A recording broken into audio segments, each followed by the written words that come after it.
بسم اللہ الرحمن الرحیم۔ السلام علیکم ناظرین، دنیا نیوز پر آپ دیکھ رہے ہیں پروگرام نقطہ نظر۔ میں ہوں آپ کا میزبان محمد اجمل جامی۔ اسلام آباد اسٹوڈیو سے ہمیں جوائن کر رہے ہیں مجیب الرحمان شامی صاحب۔ سب سے پہلے آپ دیکھیں گے آج کے موضوعات۔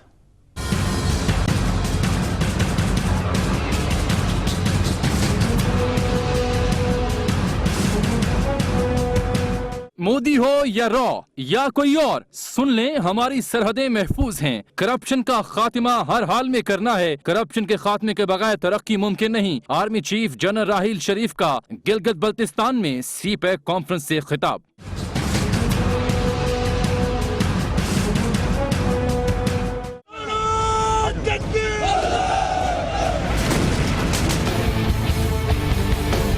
There is no concept of good or bad Taliban. We will not allow our soil to be used against anyone for terrorism. Operation کے دوران اچھے برے طالبان میں کوئی رعایت نہیں کی۔ کراچی آپریشن سے دہشت گردی میں 74% کمی آئی۔ اس جنگ میں $6.9 ارب کی قربانی دینا پڑی۔ رینجرز کے پاس قانونی طاقت کا ہونا بہت ضروری ہے۔ پنجاب میں رینجرز کے معاملے کو دیکھ رہے ہیں ڈی جی ISPR کی بریفنگ۔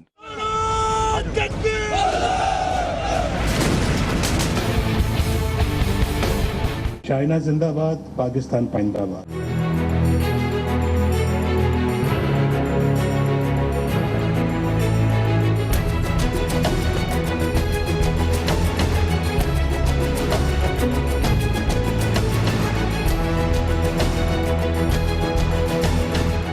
دہشت گردوں میں جان ختم ہو گئی، دم رہ گئی، اس کو بھی ختم کر دیں گے۔ وزیر اعظم کا گوادر میں خطاب۔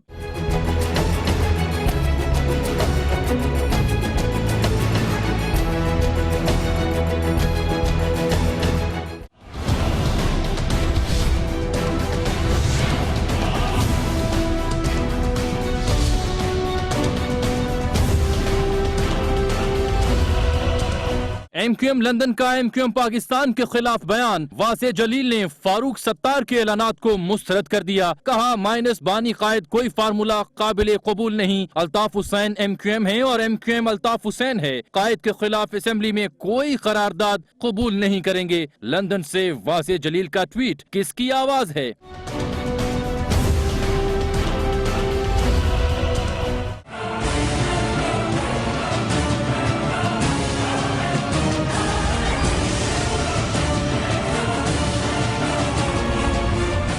جہلم اور وہاڑی کے ضمنی انتخابات میں نون لیگ جیت گئی۔ تحریک انصاف کے اعتراضات، کون جیتا کون ہارا، سنیے امیدواروں کی زبانی۔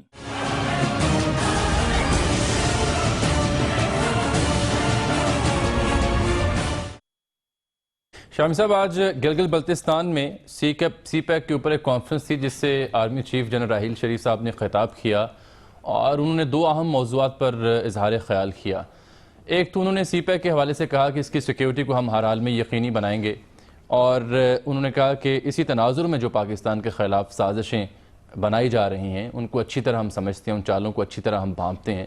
اور مودی صاحب کا انہوں نے نام لیا کہ مودی ہو یا را یا پھر کوئی اور، وہ سن لیں کہ ہماری سرحدیں محفوظ ہیں۔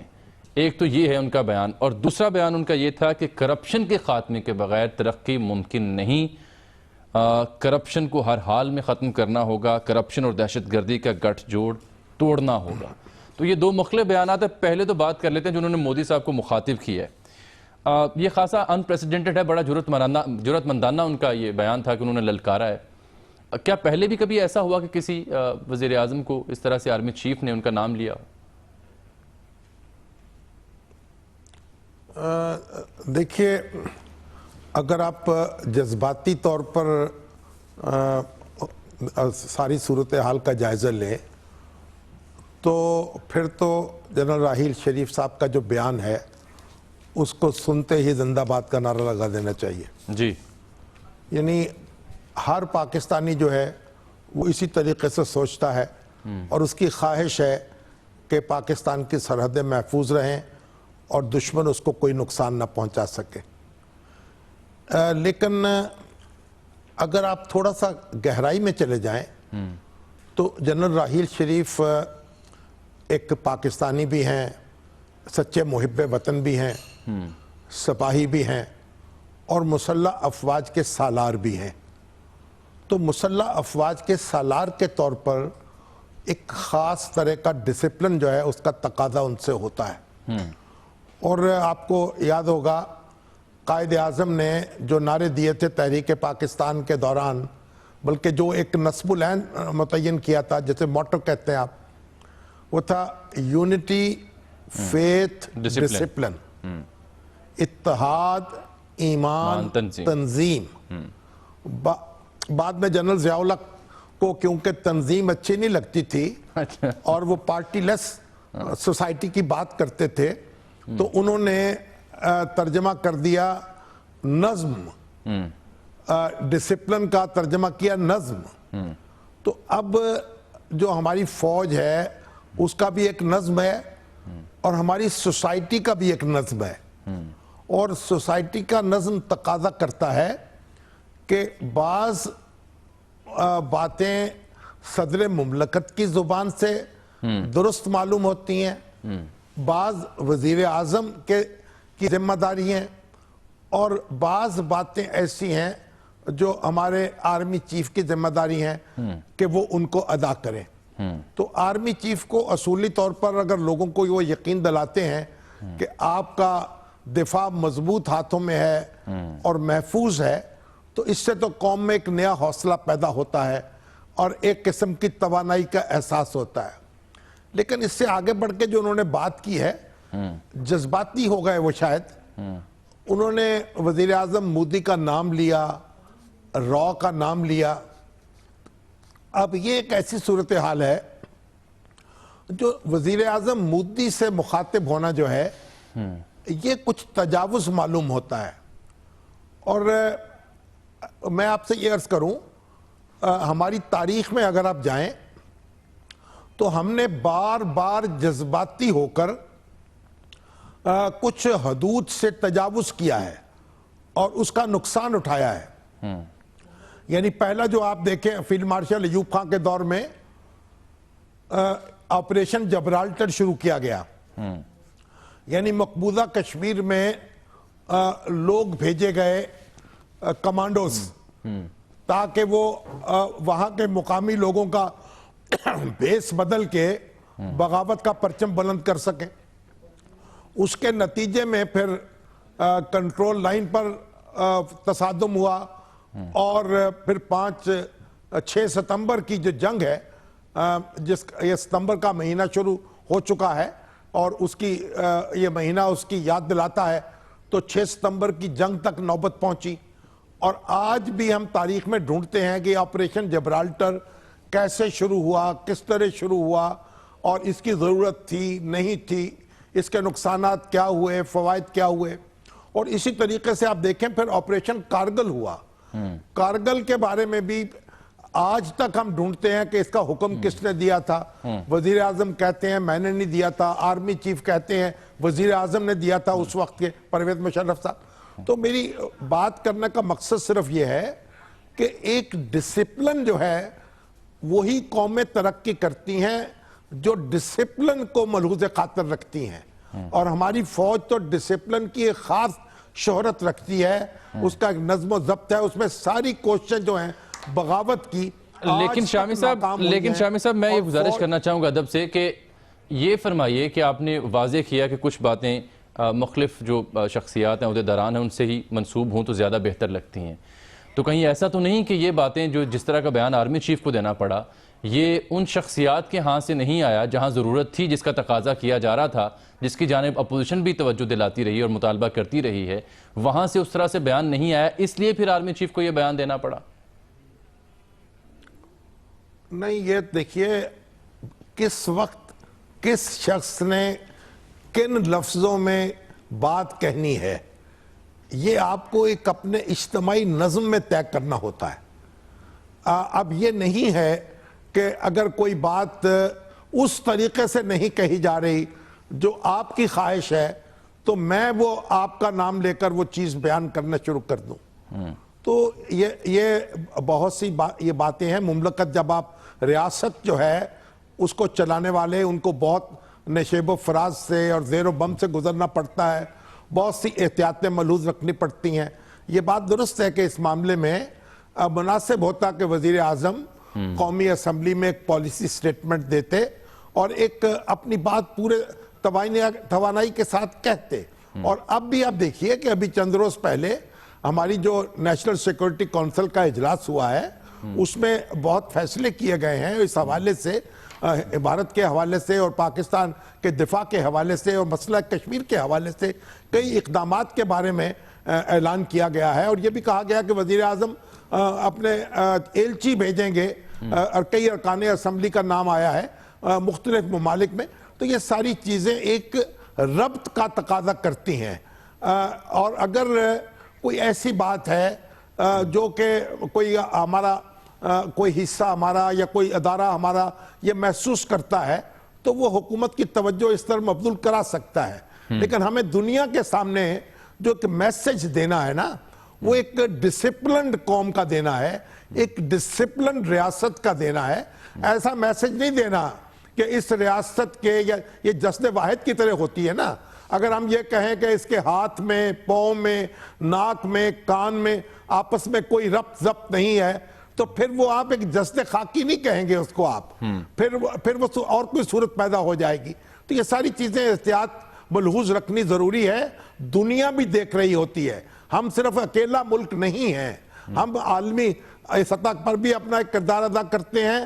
لوگ بھی ہمیں دیکھ رہے ہوتے ہیں اور دیکھتے ہیں کہ ان کی سوسائٹی میں باہمی اتحاد کی کیا صورت ہے اور ان کی سوسائٹی میں کس طرح کا ڈسپلن کار فرما ہے. اس سے پھر قوموں کی آواز جو ہے اس کے مطابق سنی جاتی ہے اور اس کے مطابق اس پہ توجہ دی جاتی ہے. ایک شامی صاحب بریک ہم یہاں لے لیتے ہیں, ایک بریک لے لیتے ہیں, واپس آتے ہیں تو دوسرا جو حصہ ہے ان کے بیان کا کرپشن کے حوالے سے انہوں نے ایمفسائز کیا ہے, اس کا بھی جائزہ لیں گے ایک بریک کے بعد.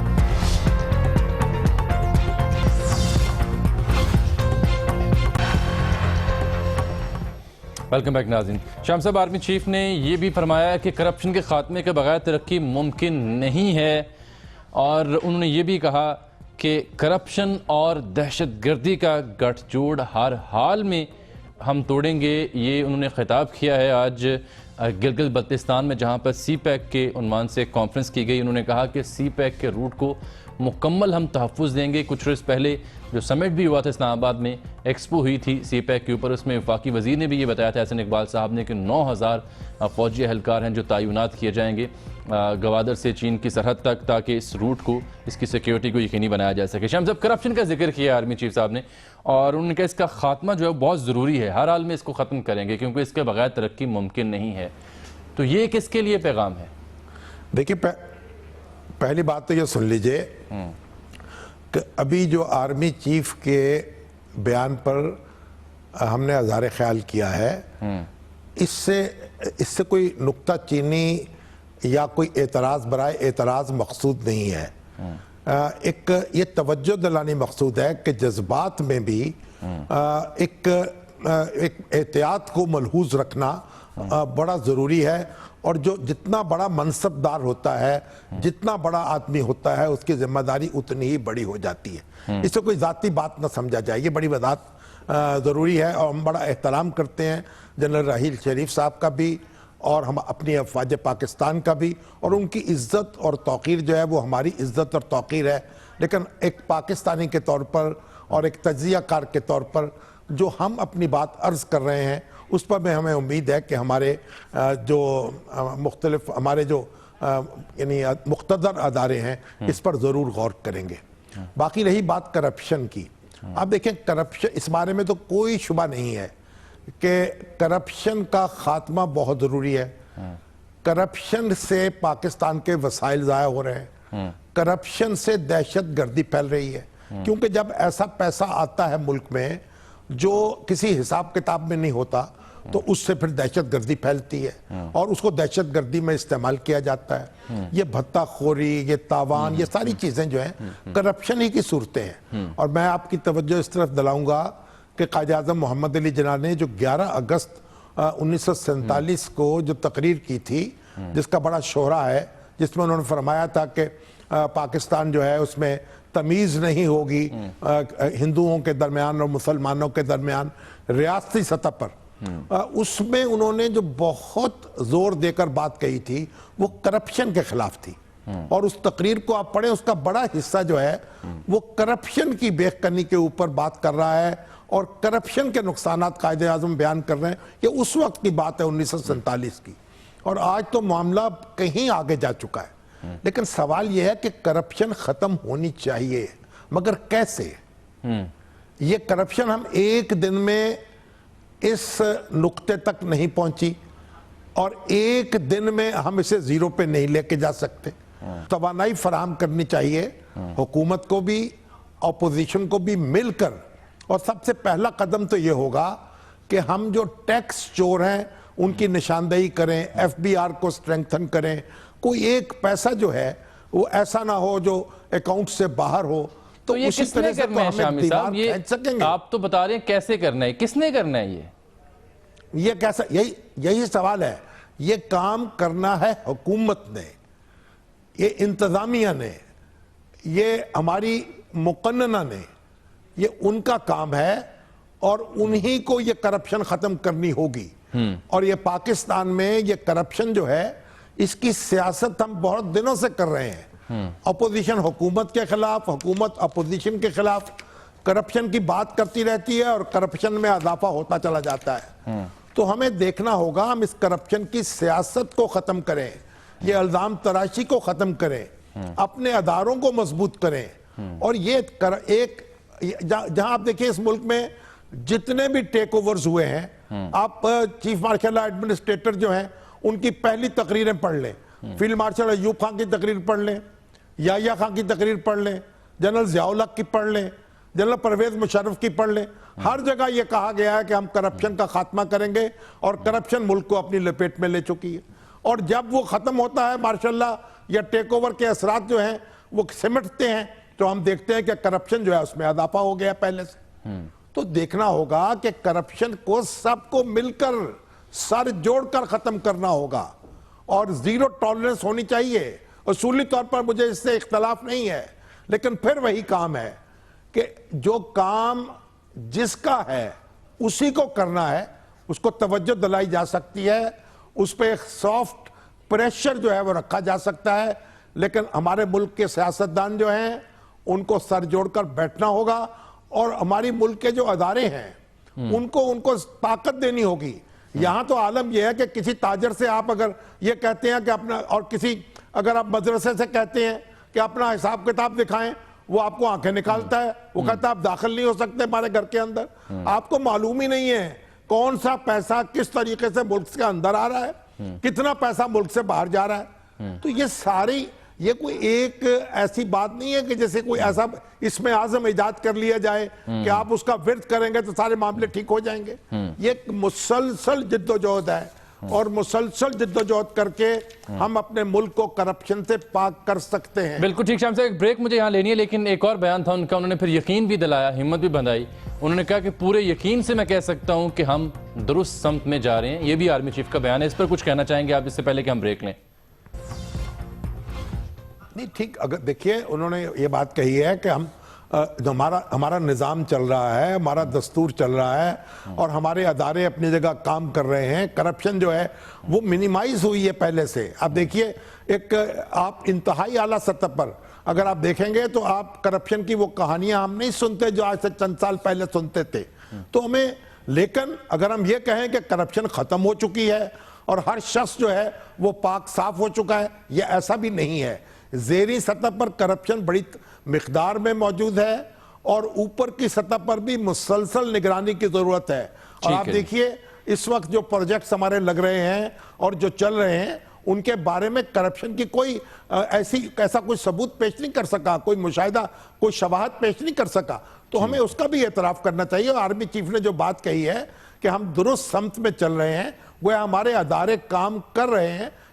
یہ ایک سفر لمبا سفر ہے، اسے تیز کرنا ہوگا، اسے مؤثر اور نتیجہ خیز بنانا ہوگا. ٹھیک ہے، سب کو مل کر، ٹھیک. ایک بریک ناظرین ہم یہاں پر لے لیتے ہیں، اس کے بعد D G S P R کی بھی آج بہت اہم بریفنگ تھی، اس کا بھی ذکر کریں گے. اور متحدہ قوم موومنٹ لندن سے جو بیان آیا جس نے فاروق ستار صاحب کے تمام اعلانات کو مسترد کر دیا، بہت اہم یہ پیش رفت ہے، اس کا بھی جائزہ لیں گے بریک کے بعد.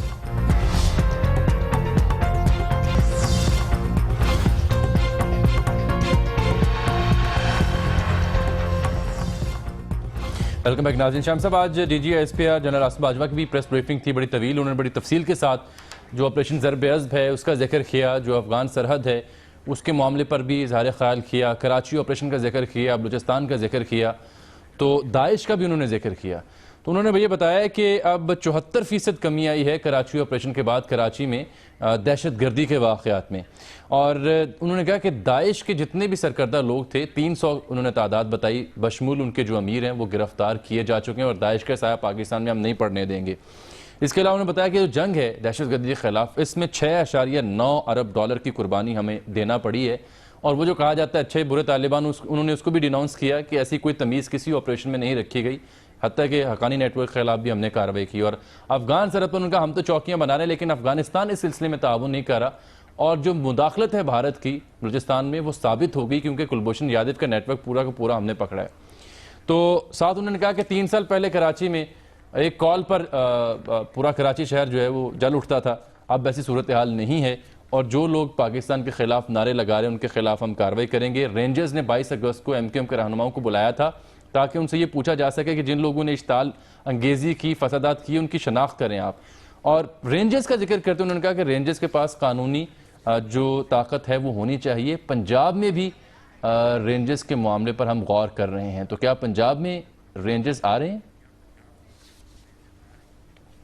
دیکھیے, پہلی بات تو یہ ہے کہ جو کچھ بھی آصف باجوہ صاحب نے کہا ہے آپریشن ضرب عزب کے حوالے سے, ملک کی صورتحال کے حوالے سے, ان میں سے کوئی ایسی بات نہیں ہے جس کی تردید کی جا سکے یا جس کی تصدیق نہ کی جائے. ہر شخص اس بات کا اعتراف کرتا ہے. افواج پاکستان نے بڑی قربانی دی ہے, اور رینجرز نے بھی, اور ہماری فوج نے بھی, اور ہمارے سول اداروں نے بڑی ایک کامیابیاں حاصل کی ہیں, اس میں تو کوئی شبہ نہیں ہے. سندھ پولیس جو ہے بڑی نکمی مشہور تھی, لیکن سندھ پولیس نے بھی اپنی بساط کے مطابق کام کیا, اپنا کچھ بہتر کیا, اپنے آپ کو, اپنا امیج بہتر کیا. لیکن اصل بات یہ ہے, جہاں انہوں نے رینجرز کی بات کی ہے نا, یہ بات بھی درست ہے کہ قانونی اختیار ان کے پاس ہونا چاہیے. وہ لیم ڈک بنا کے اگر آپ ان کو بٹھا دیں گے لنگڑی بطخ کی طرح تو وہ کوئی ڈیلیور نہیں کر سکیں گے. لیکن جب وہ یہ کہتے ہیں کہ ہم جائزہ پنجاب میں بھی لے رہے ہیں, تو یہ تھوڑا سے اس سے غلط فہمی پیدا ہو سکتی ہے, کیونکہ رینجرز کو بلاتی ہے حکومت. سندھ حکومت نے رینجرز کو طلب کر رکھا ہے اپنے سول اداروں کی معاونت کے لیے, اور کئی سال سے وہ رینجرز جو ہیں وہ کراچی میں اپنے فرائض ادا کر رہے ہیں, اور کچھ عرصہ پہلے ان کو پولیس کے اختیارات بھی دے دیے گئے تھے. تو پنجاب کی حکومت جو ہے, اگر وہ یہ دیکھ رہی ہے کہ اس سے معاملہ سنبھالا نہیں جا رہا, تو اس کو اختیار حاصل ہے. رینجرز خود بخود کسی جگہ نہیں جا سکتی, اور نہ کوئی کسی کام کا آغاز کر سکتی ہے. اور میرا خیال جب ایپیکس کمیٹیز قائم ہیں اور ہر صوبے میں ان کے اجلاس بھی ہو رہے ہیں, آپس میں رابطے بھی موجود ہیں, تو پھر کوئی ایسی بات نہیں ہونی چاہیے جس سے کوئی غلط فہمی پیدا ہو اور جس سے ایک دوسرے سے کوئی شکایت پیدا ہو.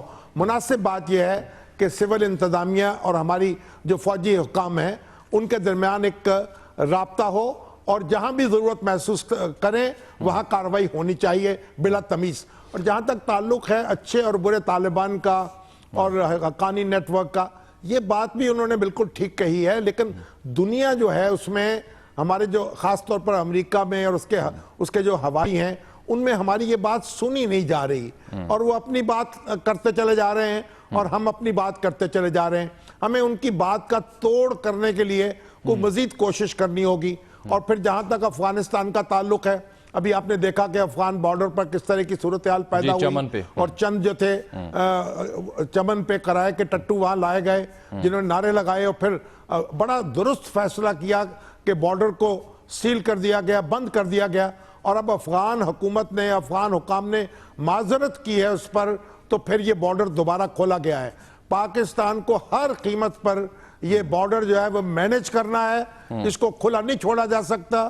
آمد و رفت جو ہے اس کو پہلے کی طرح بالکل آپ چھوٹ نہیں دے سکتے, اس پہ کڑی نظر رکھنی ہوگی, اسے ڈسپلن کرنا ہوگا. آگے بڑھتے ہیں شامی صاحب, اس میں دو رائے نہیں ہو سکتی. آگے بڑھتے ہیں جی. بڑا اہم ایک اور ڈیولپمنٹ ہے سیاسی طور پر, اور وہ یہ ہے کہ جیسا کہ ہم پروگراموں میں اظہار بھی کر رہے تھے, بات بھی کر رہے تھے کہ کیا متحدہ لندن اور متحدہ پاکستان دو الگ تنظیمیں, ہم نے باقاعدہ ایک موضوع رکھا تھا ایک دن 22 اگست کے بعد. تو اب تو اس سوال کا جواب مل گیا. وجہ یہ ہے کہ واسع جلیل صاحب کا ٹویٹ کچھ دیر پہلے آیا, انہوں نے یہ کہا ہے کہ کوئی بانی قائد فارمولہ ہمیں قابل قبول نہیں، کیونکہ Altaf Hussain M Q M ہیں اور M Q M Altaf Hussain ہے. ہمارے قائد کے خلاف اسمبلی میں کوئی بھی قرارداد ہمیں منظور نہیں ہوگی. تو گویا انہوں نے فاروق ستار صاحب کے جتنے بھی اعلانات ہیں 22 اگست سے آنورڈ ان سب کو مسترد کر دیا ہے. تو اب یہ واضح ہو گیا کہ پھر یہ دو تنظیمیں مختلف. دیکھیے پہلی بات تو یہ ہے کہ واسع جلیل صاحب وہ ایک شخص ہیں. اب وہ اپنی بولی بول رہے ہیں یا ان کے پردے میں کوئی اور بول رہا ہے، کون بول یہ رہا ابھی ہے؟ واضح نہیں ہے. مصطفیٰ عزیز آبادی نے بھی کوئی اس طرح کی بات کی ہے. ان کا ٹویٹ بھی میں آپ کو سنا دیتا ہوں، ان کا ٹویٹ بھی سنا دیتا ہوں. انہوں نے کہا کہ ہم we will not accept، یعنی ہم کسی بھی ایسی تبدیلی کو قبول نہیں کریں گے جو ہماری محبوب ایم کیو ایم میں کی جائے گی. M Q M minus Altaf Hussain ہمیں قابل قبول نہیں ہے. یہ انہوں نے 1 گھنٹہ پہلے ٹویٹ کیا ہے. تو یہ دو پھر بیانات آگئے نا لندن سے. مصطفیٰ عزیز آبادی ہوں، ٹھیک ہے، مصطفیٰ عزیز آبادی ہوں یا واسع جلیل ہوں، یہ دو ارکان ہیں نا. اگر رابطہ کمیٹی کے ارکان کی جو پاکستان کی اکثریت ایک فیصلہ کرتی ہے تو اسے یہ آزاد ویٹو تو نہیں کر سکتے. اور ان کا یہ درد سر جو ہے اب فاروق ستار صاحب اور ان کے رفقا کا ہے کہ وہ اپنی پوزیشن واضح کریں. انہوں نے تو پہلے کہہ دیا ہے. وہ تو درد جو سر باہر بیٹھے ہوئے ہیں درد سر وہ تو انہیں پہنچ چکا ہے نا جی. انہوں نے فوری طور پر ہنگامی اجلاس بلا لیا اپنے کارکنوں کا، عہدیداروں کا، کہ آئیے جس پر غور کرتے ہیں. جی انہوں نے یہ کہا ہے کہ باہر بیٹھے ہوئے لوگ جو ہیں وہ فیصلے نہیں کریں گے. اب اگر باہر بیٹھے ہوئے لوگ اپنی کوئی الگ سے صورت پیدا کرنا چاہتے ہیں، اپنے لیے کوئی الگ تنظیم الگ کرنا چاہتے ہیں تو وہ کر سکتے ہیں. ویسے ابھی ملک برکت علی مرحوم کے صاحب پوتے ہیں ملک طارق علی، انہوں نے مجھے ابھی میسج کیا ہے کہ اصولی فیصلہ یہ کر دینا چاہیے کہ کوئی ایسا شخص جس کے پاس غیر ملکی پاسپورٹ ہو وہ کسی سیاسی جماعت کو لیڈ نہیں کر سکتا، اس کا سربراہ نہیں ہو سکتا. پاکستان کو یہ فیصلہ کر لینا چاہیے. اور انڈیا میں تو یہ فیصلہ ہو چکا ہے کہ کسی ملک کے ساتھ انڈیا کی ڈوئل نیشنلٹی نہیں ہے. جب بھی آپ کو کسی دوسرے ملک کی نیشنلٹی قبول کرتے ہیں آپ انڈیا کی آپ کی نیشنلٹی ختم ہو جاتی ہے. چلیے ہم اگر ڈوئل نیشنلٹی رکھنا بھی چاہتے ہیں تو پارٹی لیڈرشپ کے حوالے سے کہ ہمیں بالکل واضح کر دینا چاہیے کہ کوئی غیر ملکی جو ہے وہ خاص ڈوئل نیشنلٹی ہولڈر ہو وہ پارٹی کی قیادت نہیں کر سکتا. ایک بات. دوسری بات یہ کہ جو لندن میں بیٹھے ہوئے حضرات جو کہہ رہے ہیں اگر ایم کیو ایم پاکستان ان کو فیس نہیں کر سکے گی تو پھر یہ مطالبہ زور پکڑ جائے گا کہ ایم کیو ایم کے اوپر پابندی لگائی جائے. پھر نوبت یہاں تک پہنچ جائے گی. تو اب دیکھیے حالات جو ہیں، ہم یہ واسع جلیل صاحب ہوں یا دوسرے کوئی صاحب ہوں، ان کو ہمیں ایک پوری تنظیم نہیں اس وقت سمجھنا چاہیے. وہ ایک تنظیم کا ایک حصہ ہیں اور وہ ان کو ویٹو کا اختیار ان کے پاس نہیں ہے. اور یہ جو فاروق ستار صاحب اور ان کے رفقا جو ہیں ان کو اپنی پوزیشن اس میں واضح کرنی ہوگی اور ان کے راستے میں مشکلات میں اضافہ ہو جائے گا تو وہ خود اس سے نپٹیں گے. شامی صاحب یہ آپ کو کیا لگتا ہے کہ یہ خود برباد ہوتا ہے؟ آپ کو کیا لگتا ہے کہ واسع جلیل صاحب یہ مصطفیٰ عزیز آبادی کے جو ٹویٹس آ رہے ہیں یہ ان کی محض ذاتی رائے ہے یا ایسا تو نہیں ہو سکتا؟ بظاہر تو لگتا ہے کہ یہ ایک پلاننگ ہے اور یہ باقاعدہ کسی اور شخص کی آواز ہے.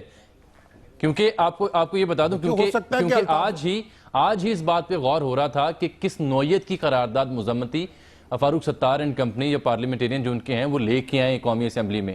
تو اس سے پہلے کہ وہ قرارداد کو مسودہ یا قرارداد کو فائنلائز کرتے یہ بیان آنا بذات خود بڑا اہم اشارہ دیتا ہے، کیونکہ اس کے بعد وہ تذبذب کا شکار ہو گیا اور یہ بھی کہا گیا کہ انہوں نے غور کیا کہ الطاف حسین کا نام قرارداد میں نہ ڈالیں، صرف ان کے بیانات کو مذمت کر دیں.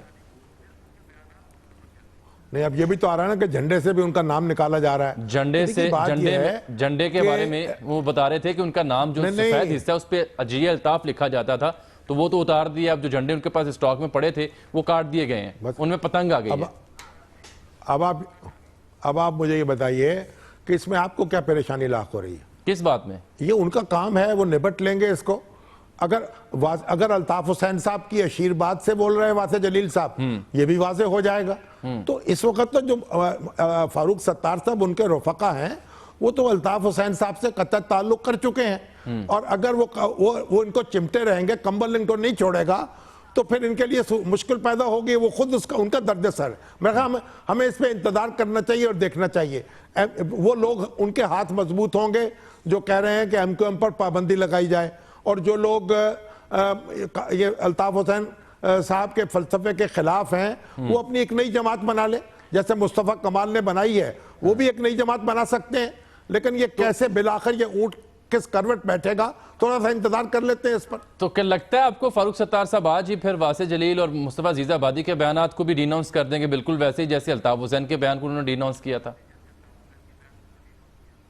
تو یہ تو ان کا معاملہ ہے نا، آپ انتظار کر لیں، ہمیں اتنی جلدی کی کیا ضرورت ہے. ٹھیک ہے، وہ ان کو کرنا پڑے گا، وگرنہ وہ اس کا خمیازہ بھگتیں گے. یہ تو ان کی پیٹھ کا بوجھ ہے نا، وہ اس کو کیسے ہلکا کریں گے، یہ انہیں ہلکا کرنے دیں. ٹھیک ہے، ایک بریک ناظرین یہاں ہم لے لیتے ہیں، واپس آتے ہیں مزید بات.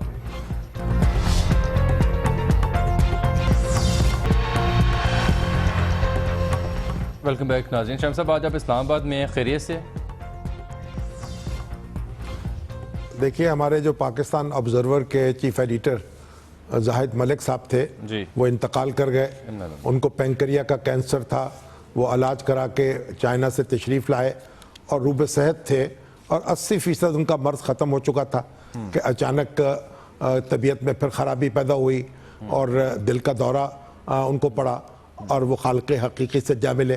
وہ ایک بڑے ہی باوقار ایڈیٹر تھے اور نظریہ پاکستان سے وابستہ رہے، پاکستان کی بڑی خدمت کی، اور ان کو بڑے اعزازات سے بھی نوازا گیا. ستارہ امتیاز دیا گیا حکومت پاکستان کی طرف سے. ایک یونیورسٹی نے ان کو PhD کی اعزازی ڈگری دی.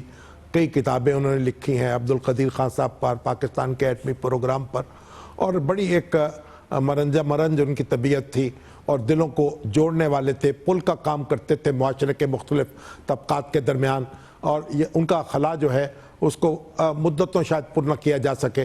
اللہ تعالیٰ ان کی مغفرت کرے. اور ان کے جو بیٹے ہیں اور ان کی بیٹی جو ہیں، ایک بیٹی ہیں ان کی، اللہ تعالیٰ ان کو صبر دے. اور ہم سب کو ہم سب جو ہیں ان کے پسماندگان ہیں کہ ایک بڑے اچھے ساتھی سے، عظیم ساتھی سے محروم ہو گئے ہیں. ہم اپنے آپ کو بھی پرسہ دے رہے ہیں. ٹھیک ہے شاہ صاحب، یہ دیکھیے جیلوں اور بہاڑی کے ضمنی انتخاب ہیں، ان کا ذکر کر لیتے ہیں. پہلے ایک بات سن لیں، چند روز پہلے لاہور میں مولانا احمد علی قصوری کا بھی انتقال ہوا. وہ بڑے مسلم ٹاؤن کی جو جامعہ تھی اس کے خطیب تھے، بڑے جیدار شخص تھے، جمیعت علماء پاکستان میں شامل رہے. 1977 کے جو PNA کی موومنٹ تھی اس میں صوبائی اسمبلی کے لاہور شہر سے امیدوار تھے، اور بڑی ایک زبردست شخصیت تھے، اپنی بات کھل کر کہنے والے اور ایک دو ٹوک انداز میں. اور پھر یہ ہے کہ وہ کاروباری شخص، کاروبار کرتے تھے، اپنا رزق کماتے تھے خود، اور خطابت جو تھی یا امامت جو تھی وہ ان کی روٹی کمانے کا ذریعہ نہیں تھی. تو ایک اللہ تعالیٰ ان کی بھی مغفرت کرے. اور وہ بھی ایک ہمارا بڑا صفوں میں، ایک علماء کی صفوں میں ایک بڑی ایک سمجھیے وہاں بھی خلا پیدا ہوا. ایک دبنگ آواز سے، ایک جیدار شخص سے ہم محروم ہو گئے ہیں، اور علماء بھی محروم ہو گئے ہیں. اللہ تعالیٰ ان کی مغفرت کرے اور ان کے بچوں کو بھی اور ان کے لواحقین کو بھی صبر جمیل دے. ٹھیک ہے، اب بات ہم کرنا چاہیں گے جہلم اور وہاڑی کے جو ضمنی انتخاب تھا. کل بڑا دلچسپ ہوا، بڑا کلوز کانٹیسٹ ہوا دونوں جگہوں پہ.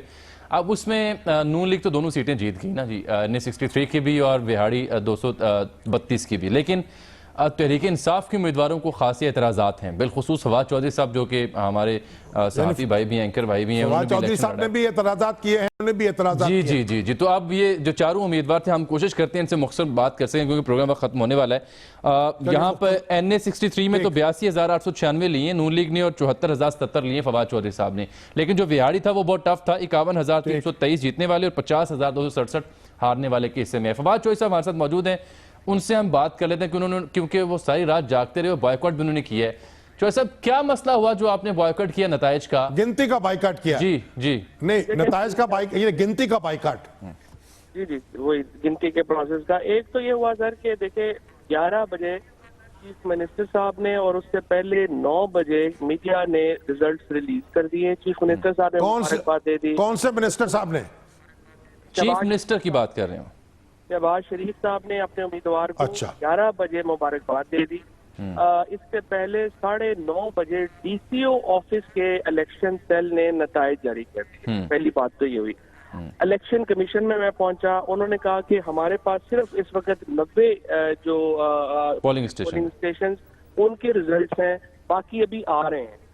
اب سوال یہ پیدا ہوا کہ جب ریزلٹ کنسولیڈیٹ ہی نہیں ہوئے تو ڈی سی او آفس نے کیسے جاری کیے اور پھر P M L N media cell نے کیسے جاری کیے اور پھر چیف منسٹر صاحب نے مبارکباد بھی دے دی.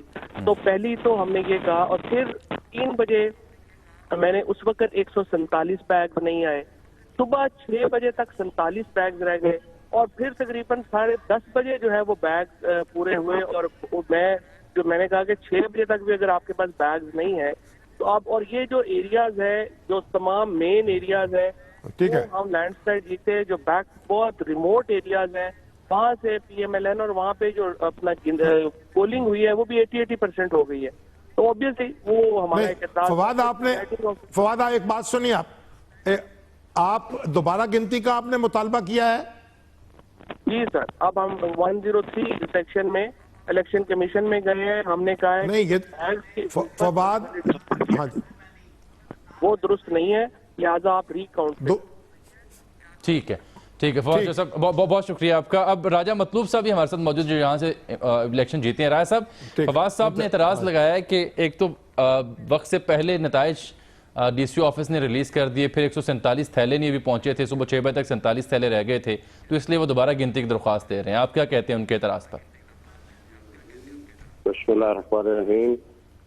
اس کے اندر میرے بھائی اگر یہ جو بات کر رہے ہیں, جو کویشچن ایک ریز کر رہے ہیں, اس میں میں تو اتنا سا کہہ سکوں گا کہ جو ان آفیشیلی ریزلٹس اناؤنس ہوئے تھے, وہ جو پولنگ اسٹیشنز کے اوپر سے جو اپنے ایجنٹس ہیں ان کے وہ جو اناؤنسمنٹس آ رہی تھی اور جو سارا ریزلٹ کمپائل ہو رہا تھا وہ ریزلٹ وہ تھا سارا. اور ڈی سی آفس کی طرف سے میرے نالج میں تو نہیں ہے کہ ریزلٹ اس طرح اناؤنس کیا گیا ہو, شاید ان کو پتا ہوگا, لیکن میرے علم میں میرے بھائی یہ بات نہیں ہے. بہت شکریہ شام صاحب. اب بات یہ ہے کہ جو نہیں آپ یہ پوچھیں نا, کیا یہ دوبارہ گنتی پر تیار ہے؟ وقت اصل میں ختم ہو گیا. رائے صاحب اگر آپ آواز سن رہے ہیں تو آپ دوبارہ گنتی کے لیے تیار ہیں؟ جی مجھے کوئی اعتراض نہیں ہے. ٹھیک ہے بہت شکریہ. وہ کہتے ہیں جی مجھے کوئی اعتراض نہیں. ٹھیک شام صاحب, یہ جو 2013-16 کے الیکشن ہیں دونوں کا ہم نے جائزہ لیا تو نظر یہ آ رہا ہے کہ یہاں پر 1,16,000 ووٹ لیے تھے پاکستان مسلم لیگ نون نے, اب انہوں نے لیے ہیں 82,000, اور تو ووٹ بینک تو کم ہوا اور مقابلہ سخت ہوا ہے. نہیں, مسلم لیگ کی ضمنی انتخابات میں ذرا ووٹ کم پڑتے ہیں اکثر عام طور پر, لیکن یہ ایک بڑا مضبوط حلقہ رہا ہے کیونکہ مسلم لیگ نون مسلسل اس میں انتخاب جیتتی رہی ہے. اور یہ جو ہمارے فواد چودھری صاحب ہیں انہوں نے ایک بڑی جرت کا مظاہرہ کیا یہاں سے الیکشن لڑ کے. اور یہ بھی آپ دیکھیے انفارچونیٹلی پروگرام کا وقت ختم ہو گیا ہے. اجازت دیجیے ناظرین, آپ سے ملاقات ہوگی اب آپ سے اگلے پروگرام میں. تب تک کے لیے اللہ حافظ.